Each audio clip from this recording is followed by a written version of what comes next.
Hola, seguimos leyendo A Punta de Lanza de Steve Zen. Ay, qué padre libro, a mí me encanta. Steve, siendo hijo de un misionero que fue muerto por unos guaraníes que son pobladores de Ecuador, él fue a vivir allá con su tía que siguió con la misión durante su infancia y en su adultez ya los consideraba su familia, aunque regresó a vivir a los Estados Unidos y regresa a ayudarles a formarse como una población oficial y también independiente. Y vamos en el capítulo 17, que se llama El Día Fatídico.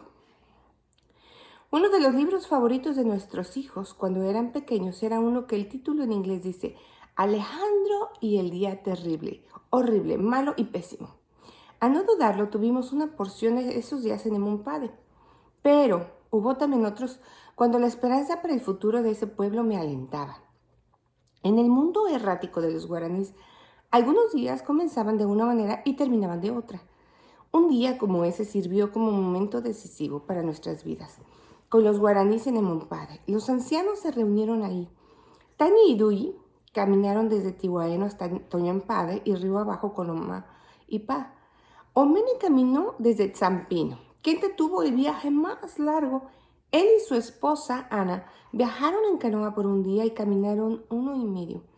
Se acababan de mudar de Tihuaeno a la frontera del sur del territorio guaraní para mantener ojo avisor con las compañías petroleras que estaban comenzando a penetrar la región desde esta dirección. Kimbo trajo a Dawa en canoa desde la confluencia de los ríos Sapino y Ewenguno, en donde estaba viviendo ya en forma permanente. Mincaya y Tementa, por supuesto, ya estaban en Nemompade. Yo animé a los ancianos a reunirse cada 2 meses. La cultura guaraní de espíritus libres hace difícil que 9 personas específicas se reunieran en algún lugar en algún momento dado. El hecho de que muchos de los viejos no piensan en términos de números de días y meses se suma a la complejidad de tener reuniones de esa naturaleza. Lo mismo resulta el hecho de que la llamada tiene que ir por trochas en lugar de por teléfono o por correo. Reunirse no iba a ser fácil, pero sabía que sería necesario a fin de atender las necesidades del creciente número de comunidades guaraníes. Reunirse era difícil, pero no carecía de precedentes. En los días antiguos, los Neanga de la tribu tenían la responsabilidad de reunir a la gente para las fiestas. Ese era el mecanismo con el cual los miembros de la tribu reanudaban las relaciones entre ellos. De hecho, fue un Neanga, Holgazán, el que hizo que comenzara la primera matanza, según Mincaye me lo relató, contando con sus dedos 10 generaciones atrás cuando aquel hombre vivió. Me dijo que se suponía que ese gran mariscal de la selva debía reunir a la gente para celebrar las fiestas, en que se casarían las nuevas parejas y las familias podían bailar juntas y reanudar sus relaciones. Como ese Neanga no reunió a la gente por largo tiempo, muchos de ellos supusieron que las fiestas todavía se estaban realizando, pero que no habían sido invitados. Uy, eso levantó las sospechas de que otros de la tribu se enojaron con ellos. En su aislamiento se indignaron por la idea de no haber sido invitados, tratando de figurarse quiénes eran sus enemigos, quiénes les sacaron de la lista. En vez de esperar a que llegaran y les hicieran daño, Mincaye me dijo, estando con miedo, ellos se indignaron y lanzaron a sus enemigos primeros. El término guaraní para el concepto bíblico de ancianos de la iglesia vino del único oficio guaraní, los neanani, o plural de Neanga. Ahora se reunían para hablar sobre cómo podían ir a la gente en lugar de que ella viniera a ellos. Desde el cese de las matanzas, la tribu creció bastante. La única vez que la tribu se reunía en un lugar era cuando el dinero del mundo exterior estaba disponible para comprar arroz, azúcar y otros alimentos. Los guaraníes son como los estadounidenses, por lo menos en ese sentido. Si no hay abundante comida, no pueden tener una buena fiesta. Los Neanani se habían reunido, los 9 guerreros, todos sentados en nuestra casa enfrascados en una conversación seria. Me senté apartado de ellos para que supieran que me interesaba lo que estaban haciendo, pero que a propósito no era parte del proceso de tomar decisiones. En una cultura como la nuestra, en los Estados Unidos de América, en la cual hay quienes gustan que los elijan para cargos de liderazgo, en realidad hacen campañas para que los elijas. Es difícil entender la versión guaraní a destacarse. A los guaraníes no les gusta cuando alguien les llama la atención a sí mismo. Cuando llama la atención. Eso de hecho es una buena manera para ser alanceado. Ups. Los Anaanani no hicieron campaña para que los eligieran para esos oficios. Se escogieron a sí mismos no para ser hombres grandes, sino para asumir la responsabilidad de cuidar a otros. Un movimiento raro de sacrificio que exige muchas agallas. El debate continuó. Al final se fueron por un rato y tomaron chicha de yuca y plátano en casa de Tementa. Cuando se fueron, Ginny vino al cuarto y dijo que tenía algo que decirme. Pude ver que se trataba de algo serio. Reconocí en su cara los indicios de la presión que se estaba acumulando. Repasé en la mente mis actividades recientes para ver si no había yo hecho algo que podía enfadarla. No podía acordarme de nada. Ginny, dije, se ve que tienes algo en mente. ¿Por qué no me dices antes de que explotes? Ay, miren, qué bonita frase, así la podemos decir a nuestros esposos, así cuando tiene que decir, dice, dice Ginny, se ve que tienes algo en mente. ¿Por qué no me dices antes de que explotes? Yo estaba tratando de reducir su tensión, pero no sirvió. Ginny comenzó a llorar. Steve, tenemos que irnos antes de que lleguemos a ser parte del problema en vez de parte de la solución, dijo entre lágrimas. Me pregunté si Ginny no se había dado cuenta del hecho de que los Neanani pasaron media mañana debatiendo sobre cómo ayudar a la gente, y así se lo dije. Ginny respondió con cuidado, pero con determinación. Vi lo que pasó. Los Neanani estaban allí sentados, tensos, tratando de llegar a una solución a cualquiera que haya sido el problema que estaban debatiendo. Pobres hombres, la mayoría de ellos en realidad estaba sudando por el esfuerzo. Yo no podía entender, por supuesto, lo que estaban diciendo, pero sí pude ver en qué un punto llegaron a una solución. Entonces, volvieron para ver. ¿Te recuerdas cuando Oda caminó con plumas de gallina en el hocico? Sí, recordé haber visto a nuestro cómico cerdo con las plumas en el hocico. Le encantaba perseguir las pocas gallinas que las boas de los árboles no se habían comido por la noche. Los guaraníes me habían advertido que el cerdo pronto iba a comenzar a matar y comerse a todas las gallinas en vez de limitarse a perseguirlas y quitarles unas cuantas plumas. Pero yo no podía imaginarme qué tenía que ver con eso, con Nanani y la preocupación de Ginny. Cuando viste a Oda con las plumas en el hocico, los Neanani te estaban observando. Estaba claro que estaban esperando que aprobara su decisión, cualquiera que haya sido. Tú estabas viendo a Oda y lo regañaste. Ellos no podían ver al cerdo y deben haber pensado que tu regaño tenía que ver con la conclusión que acababan de llegar. Cuando vieron tu regaño regresaron a su debate. Estoy segura que ellos pensaron que desaprobaste su decisión. Así que ahora están tratando de tomar otra decisión diferente, una que te guste. Ginny tenía razón, yo estaba tan contento conmigo mismo por no dominar a los guaraníes de manera que todos los demás parecían hacerlo, pero me enceguecí a lo que en realidad estaba pasando. Los guaraníes tomaban decisiones que pensaban que yo iba a aprobar, entonces observaban bien para ver cuál era mi reacción. Si no me gustaba, ellos concebían otras soluciones hasta que encontraban una que me agradara. En realidad no estaban asumiendo autoridad sobre sus propios asuntos, estaban tratando de copiarme. El cimiento de una democracia es que el individuo que tiene que vivir con las consecuencias de las elecciones siempre que sea posible. La autoridad debe delegar el gobierno solo cuando es impráctico que el individuo tome decisiones y las haga cumplir. Ginny pensaba que no había nada que ella pudiera hacer por los guaraníes y estaba segura de que no me podría cuidar en la selva como quería. Ella se equivocaba de palmo a palmo. Era obvio, aunque desconcertante, que me amaba profundamente. También era claro que había abierto una nueva sección de su corazón para los guaraníes, pero no podía intervenir en mucho de lo que estaba pasando porque no entendía la manera en que los guaraníes hacían las cosas y casi no podía entender el idioma. por dicha, eso no le dejó a suficiente distancia de los detalles para poder ver el cuadro completo. Me di cuenta de que los árboles me impedían ver la selva. La única manera en que los Neanani en realidad demostrarían su capacidad para tomar decisiones era que yo me alejara lo suficiente como para que no tuvieran acceso a mí. Tenía que distanciarme para no socorrerles de inmediato si tomaban lo que a mí me parecía una decisión mala. Teníamos que irnos. Ginny tenía razón. Pasó apenas año y medio desde que la tía Raquel murió y los guaraníes me pidieron que regresara. Ya cuando salimos habíamos estado viviendo con los guaraníes como por 15 meses. No era mucho, pero casi les pisaba los talones a los 38 años de contacto de los guaraníes con el mundo de afuera y con aquella dependencia creciente. Yo no quería dejarlos demasiado pronto, pero estaba seguro de que quedarme mucho tiempo era incluso más peligroso. Tan pronto como Ginny me dijo lo que observó, sentí como si un gran peso me cayó encima. Pensé que sentiría alivio cuando llegara el momento de dejarlos. El mundo guaraní era como vivir en telenovela a ritmo acelerado.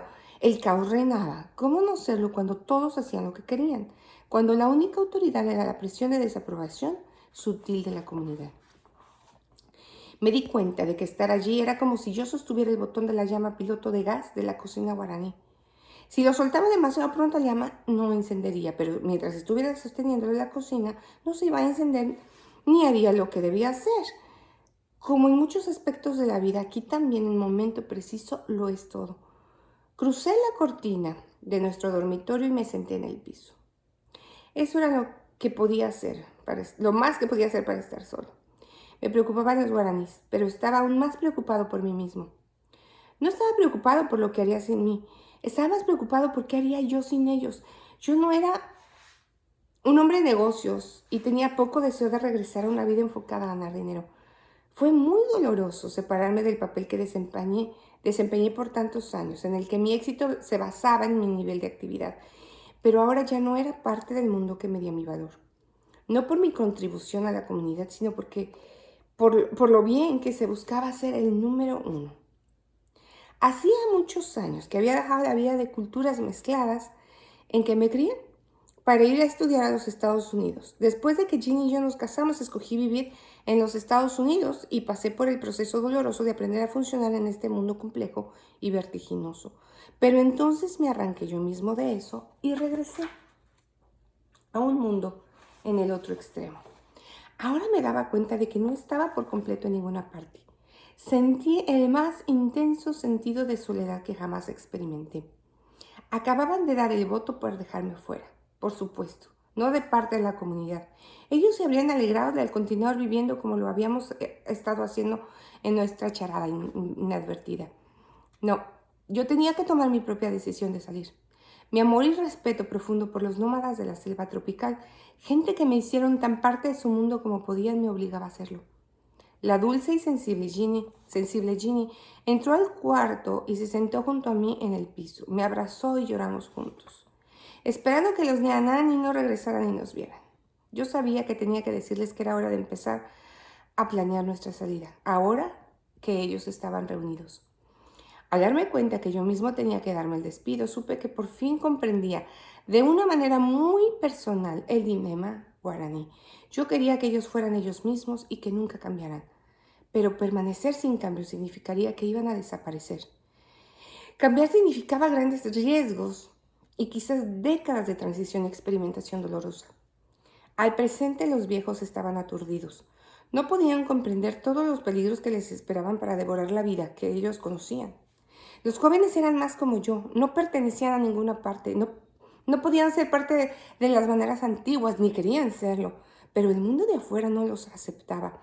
Estaban colgados entre la edad de piedra y el siglo XX. Echaban mano de toda oportunidad que asomaba como una araña en su telaraña en la trocha. Algunas cosas que aparecían en la trocha eran demasiado grandes como para que la araña las atrapara y los sostuviera. De la misma manera, cuando los jóvenes guaraníes trataban de agarrar las cosas grandes, encontraban que sus débiles telarañas se rompían y sus vidas quedaban destrozadas en el proceso. Al fin sentí la completa impotencia y desesperanza que envolvía a ese mundo raro y maravilloso, un mundo que parecía tan sencillo cuando se observaba de afuera. Esa tarde oímos a los monos pequeños en los árboles cerca de Nemumpad. Así que en vez de regresar a la reunión, empuñamos varias armas y fuimos de compras. Ya que mis lentes siempre se nublaban cuando miraba hacia arriba, me era difícil ver a las pequeñas astutas criaturas. Pero cuando las vi sentí que todavía era el mejor tirador de la comunidad con un rifle 22. Yo era el único que jamás pudo darse el lujo de practicar tiro al blanco. Los amoncas no tienen mucha carne, pero añaden sabor a la sopa y la cacería me dio una oportunidad de olvidarme por un tiempo de aquel deber espantoso de decirles a los ancianos mi decisión.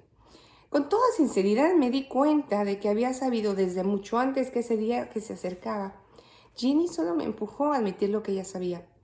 Cuando los visitantes guaraníes venían a Nemumpad, teníamos un pequeño ritual que seguíamos. Alguien preguntaba a Stephanie o a Jessie qué podíamos hacer para las visitas. No viendo videos por un largo tiempo, comenzaban. ¿Cómo van a saber que viven los extranjeros? ¿Cómo van a saber cómo viven los extranjeros? Steph y Jessie les respondían. ¿Ves bien que mostremos un video? A lo que respondía con júbilo. Verlo bien, y tu padre diciendo así, nosotros alegres verlo con ellos esta noche. En esa noche en particular, a fines de mayo del 96, antes de ver El libro de la selva por centésima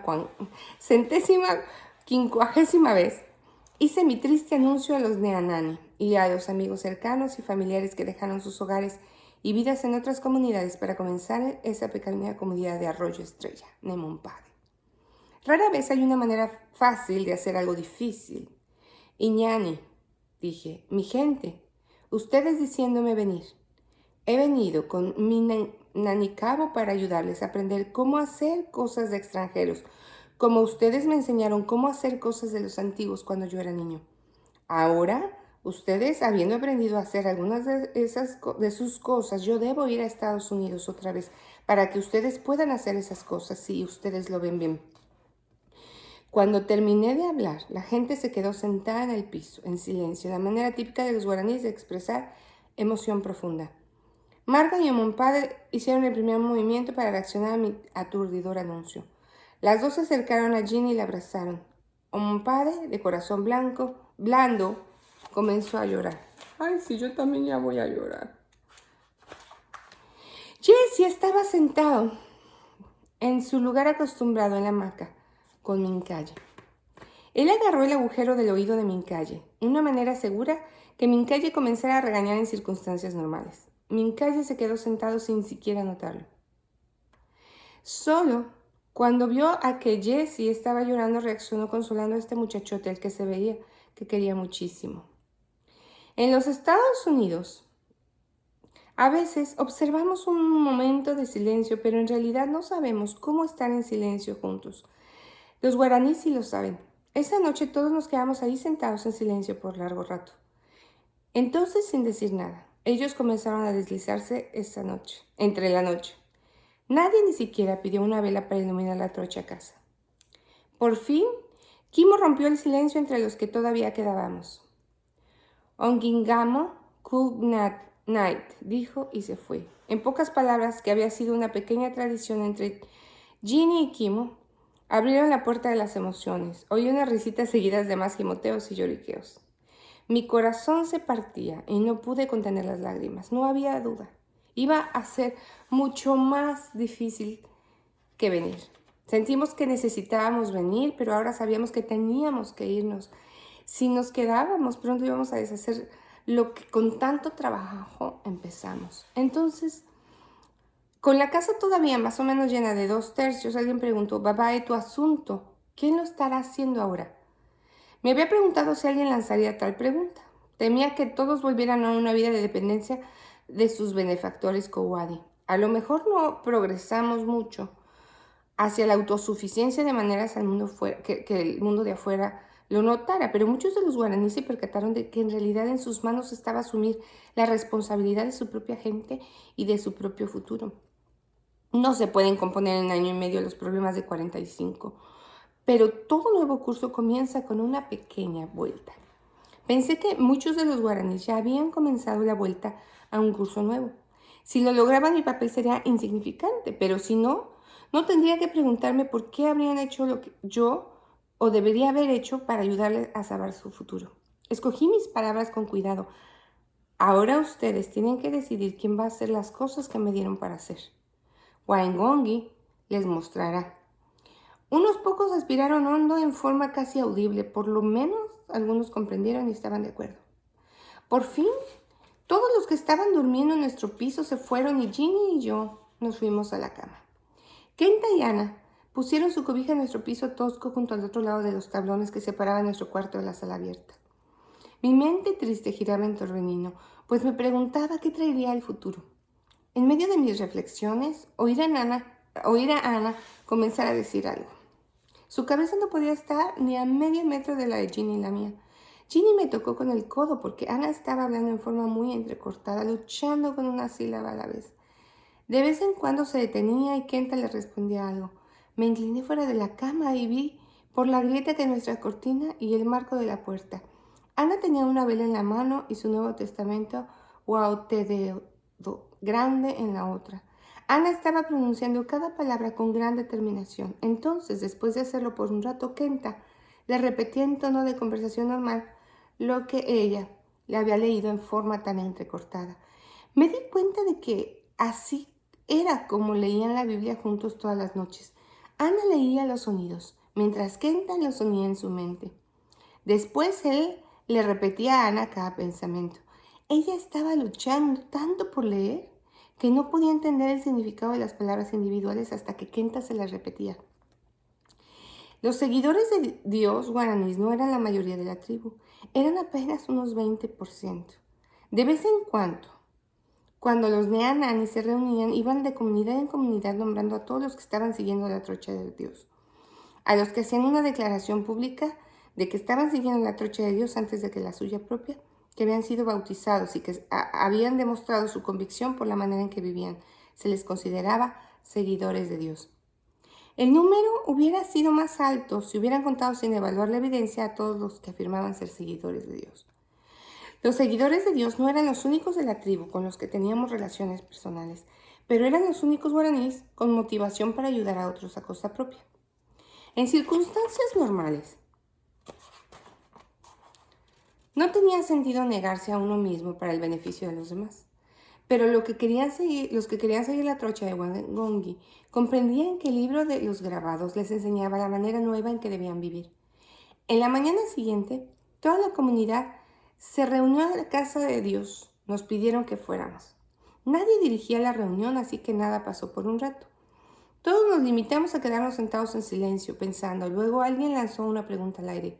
Pues bien, ¿qué si Tementa hace lo que Baba ha estado haciendo? Pensé que Tementa era la selección obvia, pero sabía que eso era una gran decisión y debía hacerse con todo cuidado. Cuando hay que tomar una decisión colectiva, los guaraníes se sienten tensos. La única manera de aliviar la tensión es llegar pronto a un consenso. Nadie se atreve a oponerse a una recomendación directa, así que nadie puede nominar a alguien así porque sí. Más bien, la pregunta siempre se hace con benevolencia. ¿Cómo lo verían? ¿O qué tal si? A una sugerencia gentil puede entonces presentarse oposición, otra persona haciendo las mismas preguntas en cuanto a otra alternativa. Por lo general todos concuerdan con la primera sugerencia, aunque tal vez eso se debe a que algo de investigación se hace en privado antes de que la pregunta se haga en primer lugar. Cuando me preguntaban qué pensaba, sugerí que los seguidores de Dios, los cuales eran la mayoría del grupo reunido, preguntaban a Waingongi sobre quién debía hacer eso. Ellos estuvieron de acuerdo y se acabó la reunión. Entonces nos dirigimos de la iglesia al desmonte junto al río, donde estaba la mayoría de las casas. Cuando llegamos allí, alguien dijo casi con autoridad: ahora yo digo, hablemos a Waingongi. Formando un círculo, y los guaraníes de manera espontánea comenzaron a tomarse las manos. Esa no era su costumbre, pero de nuevo tampoco era normal que alguien dijera que debíamos orar. Uno por uno, cada guaraní oró que Dios le enseñara qué hacer. Cuando todos oraron, mi mano estaba entumida, pero en realidad comencé a sentir esperanza. Ese pequeño grupo valiente había aceptado la noticia de mi partida con tristeza palpable, pero avanzaron a tomar una decisión por cuenta propia. No era natural para ellos hacer eso, pero estaban demostrando que sabían cómo hacerlo. Le pidieron a Dios que mostrara qué hacer y entonces unánimes escogieron a Tementa. Una vez que la decisión se tomó, comenzamos a orar por Tementa. Para ese culto de oración nos sentamos en unos troncos. Cuando terminó la reunión mi mano estaba bien, pero mis glúteos hacia abajo estaba todo entumecido. La gente prosiguió a nombrar a Omanka, Minkaya, y la hija mayor de Ompade, para manejar la diminuta farmacia que la comunidad hizo bajo nuestra casa. Dijeron que Tementa y Nemonta manejarían la combinación de tienda y sitio de trueque, que también estaba bajo la casa. Marga Omanka y otros dos compartirían la responsabilidad de cuidar a los enfermos que vivían en Omanpade, buscando atención médica. Ese grupo recibió algún entrenamiento médico inicial y también había sido parte de varios cursos de entrenamiento que un amigo médico nuestro de Virginia Occidental nos dio en Omanpade. Ginny, Stephanie y Jessie y yo dijimos que concentraríamos en ayudar a esos pocos guaraníes a aprender cualquier habilidad que necesitaran para hacer frente a sus nuevas funciones. Antes de terminar ese día memorable, recibimos mensaje de la radio de que el nieto de 1 año de Minkaya y Omanpade se estaba muriendo. Abordamos la avioneta con Minkaya y Omanpade y volamos río arriba a Toñampade. Apenas aterrizamos, me dijeron que el nieto de Minkaya, al que llamábamos por cariño Gordito, estaba muerto. Minkaya Omanpade y yo corrimos a la casa donde vivía la hija de Minkaya Omanpade, Sada, y su esposo. El Gordito estaba en una cajita vestido con una pijama. Una cobija lo envolvía y se veía más adorable que nunca. Sentí alivio al ver que solo estaba dormido y no muerto. Los guaraníes no usan la palabra muerto como nosotros. Decimos como estaba muerto. No, que sí la usan como nosotros. Estaba muerto de cansancio. O te metes conmigo y te mato. En guautedeo, muerto puede significar desmayado, inconsciente o en realidad muerto. Sada me miró cuando entré a su casita. Me acerqué para tocar las mejillas de Gordito. Nació con un defecto en el corazón que exigía que un cirujano especializado lo corrigiera. Siempre tenía los labios azules, pero ahora que lo miré, en realidad parecía estar mejor. Cuando le toqué la cara estaba caliente. Sada continuó observándome con atención. Estoy seguro que esperaba que yo hiciera algún truco de afuera para salvar a su pequeño. Pero al observarlo más de cerca pude ver que Gordito ya no estaba durmiendo, estaba muerto. En todo el año de vida de ese pequeño nunca había visto a Sada sin su bebé. Cuando ella vio mi reacción al encontrar a Gordito muerto, ella debe haber sabido que era demasiado tarde. Comenzó a llorar con una aflicción que nadie puede saber sino hasta haber perdido un hijo propio. En ese tiempo, yo no podía entender al fondo de la profundidad de su dolor. ¿Cómo consuela uno a una madre adolescente que ve a su bebé muerto en una rústica caja de madera? ¿Cómo se atreve uno a sugerir que un día ella va a poder pensar en otras cosas que no fueran el recuerdo de verlo dormir a su lado y mamando suavemente de su pecho?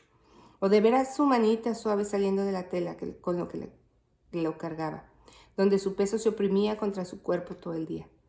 Omanpade lloraba por su hija y su nieto. Al verla afligirse, me di cuenta de cuando Omanpade tenía la edad de Sada. Las mujeres guaraníes algunas veces tomaban a los bebés como dulce Gordito y los mataban, los sepultaban para que les hicieran compañía en la otra vida al pariente moribundo.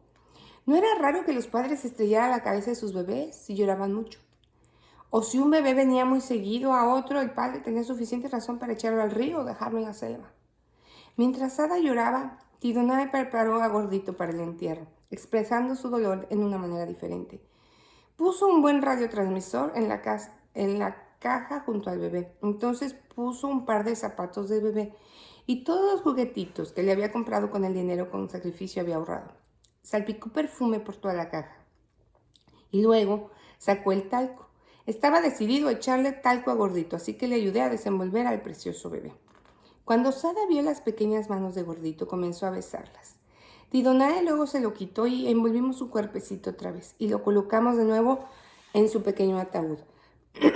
Tidonae le puso un candado.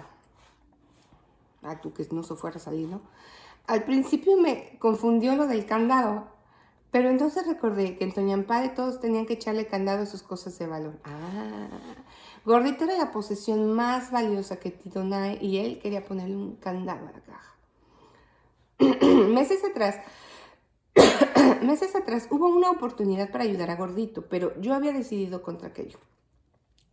El defecto de Gordito podía ser tratado y yo tenía el dinero para pagar la cirugía.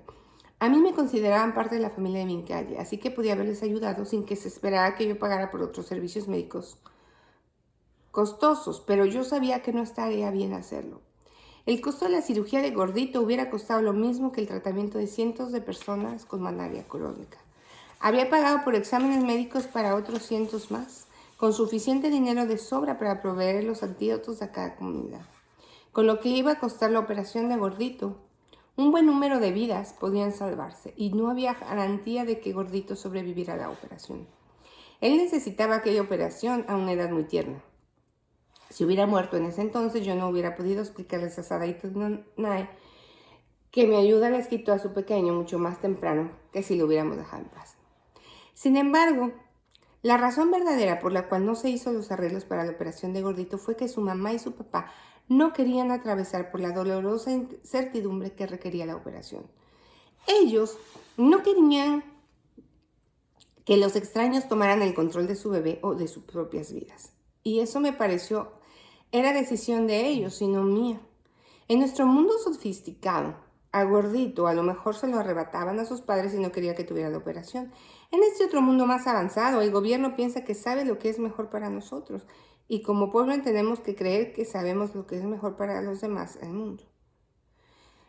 Por ejemplo, me tropecé con un hombre en un hospital poco antes de salir para el Ecuador. Llevaba su brazo vendado con cabestrillo. Solo para ser cortés le pregunté para qué llevaba el cabestrillo.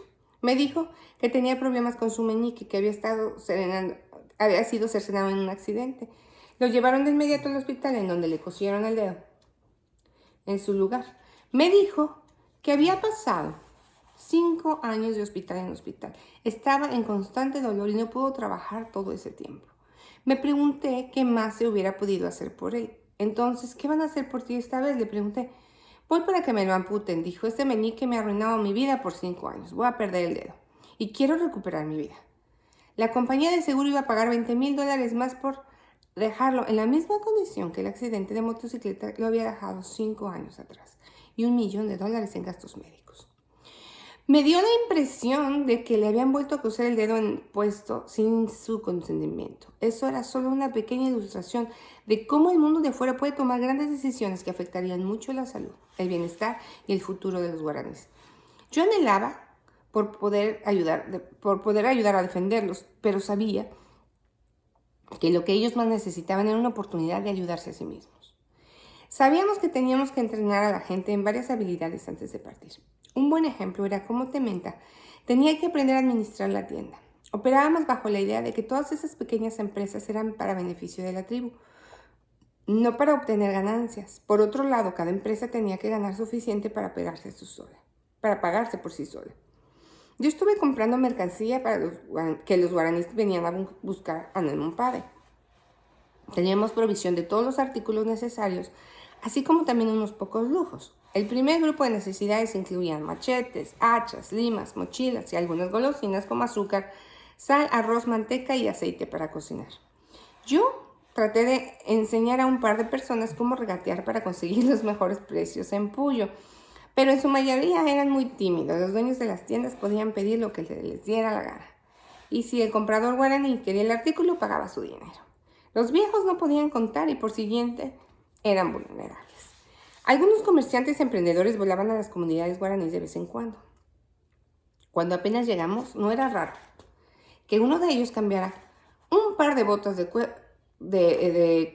$4 por una hermosa hamaca o una cerbatana de gran tamaño. Una hamaca que de calidad llevaba un mes de trabajo constante. Si acaso no a tiempo completo, pero antes de que pusiéramos la tienda de Nelmumpade, esos comerciantes eran la única manera en que muchos de los guaraníes podían tener cosas del mundo exterior, a menos de que mandaran a sus jóvenes a recorrer las poblaciones al borde de la selva para que compraran. Pero aún allí, por lo general pagaban precios exorbitantes y a menudo se aprovechaban de ellos de la peor manera.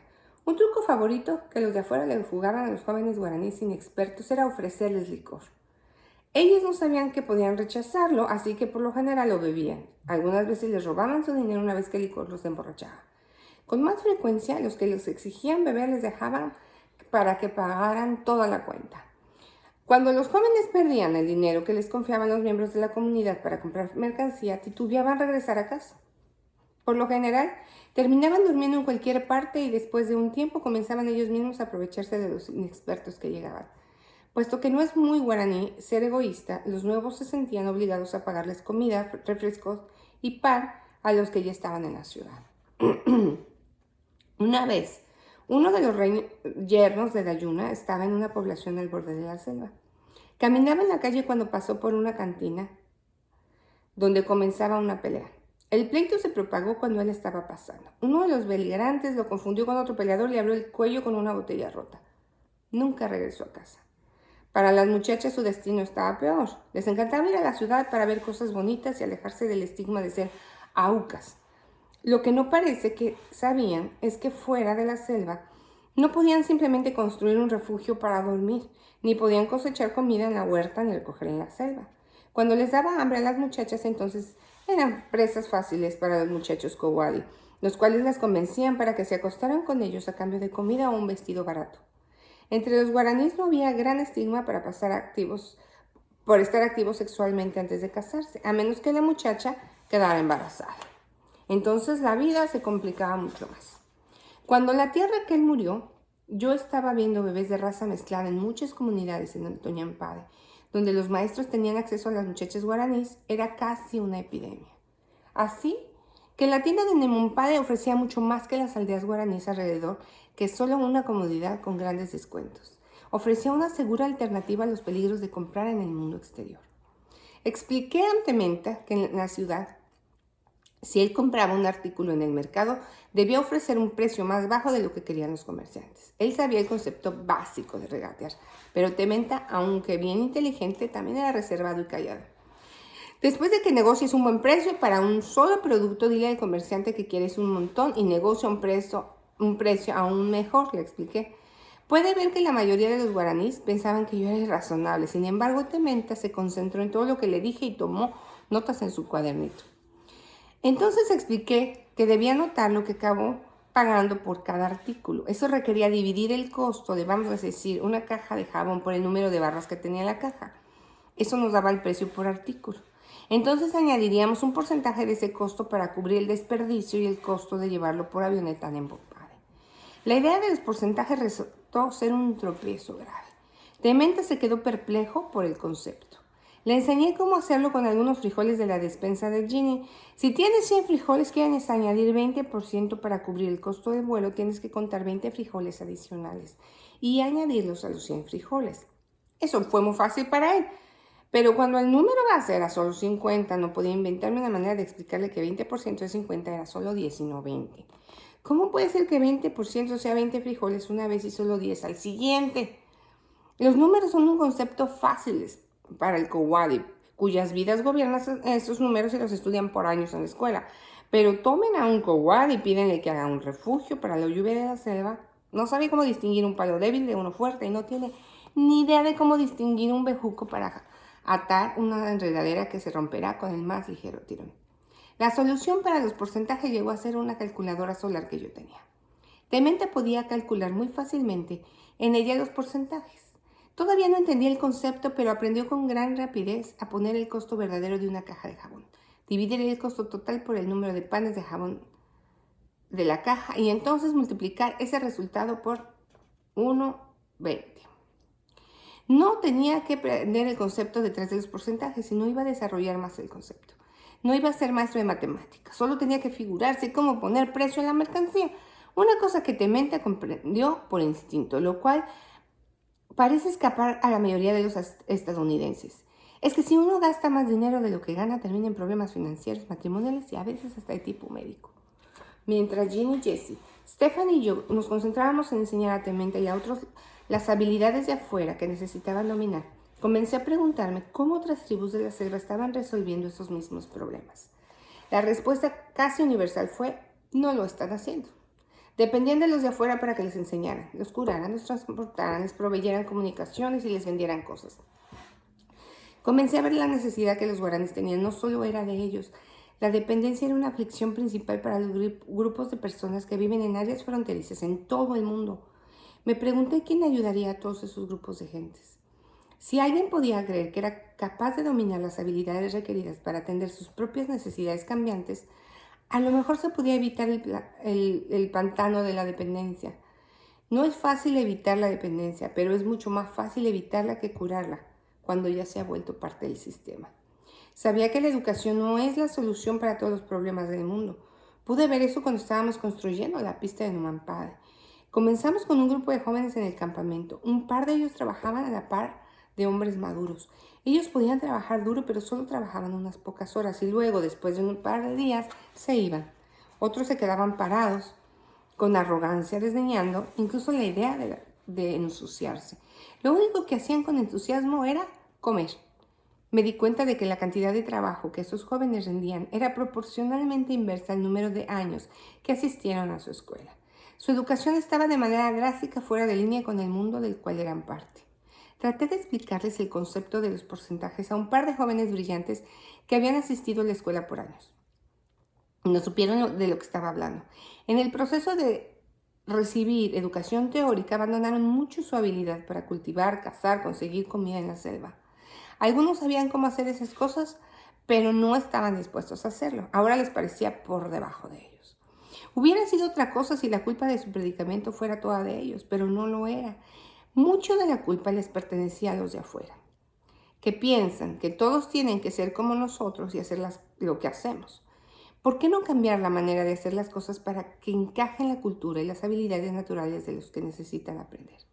Cuando estuve ahí, Mali, África Occidental, mi leal amigo y ayudante de oficina, el gran Osito Abou, me mostró hasta qué punto los indígenas de la frontera piensan que los de afuera irán para hacerlos cambiar a fin de que encajen en cierta manera establecida de hacer las cosas. Abou era un gigante en Mali. Sus pies eran tan grandes que no podía comprar zapatos que le quedaran. Le pedí a unos amigos que le mandaran un par desde Estados Unidos. Cuando llegaron fue un gran día. De talla 48 los zapatos parecían botes. Abou quedó entusiasmado. Se los probó y dijo con una enorme sonrisa: "These are good boots, I'm sure." Estas son buenas botas, jefe, estoy seguro, dijo en inglés con acento fuerte. Pero no se veían bien. Noté que los dedos del pie de Abou estaban encorvados. Todos en la oficina se dieron cuenta de que eran muy pequeños. Me sentí desilusionado por él, así que para reducir la desilusión le pedí que se los quitara para ver si podía hacer que le quedara mejor. Abou esbozó una gran sonrisa. Es obvio que estaba seguro de que yo tenía un secreto misterioso para estirar los zapatos. Saqué mi navaja de bolsillo mientras él se quitaba sus zapatos nuevos. Pero cuando me dio los zapatos, tomé su pie en mi mano e hice un ademán con la navaja. Todos los expatriados se rieron con mi chiste insensato. Ayudó a cubrir la desilusión que tenían muchos de ellos a punto de llorar. Pero Abou no se rió, tampoco los malienses que estaban entre nosotros. Me di cuenta por la mirada en sus caras que en realidad pensaban que le iba a cortar los dedos a Abou para que sus pies cupieran en sus nuevos zapatos. Esto hubiera tenido más sentido que algunos de los cambios que le imponemos a los pueblos y sus culturas en lugar de enseñarles las habilidades que necesitan desesperadamente para vivir como socios en nuestro mundo cada vez más complejo. ¿Quieres ayudar? Enséñales a ayudarse. Qué buena lección. Nos vemos próximo capítulo.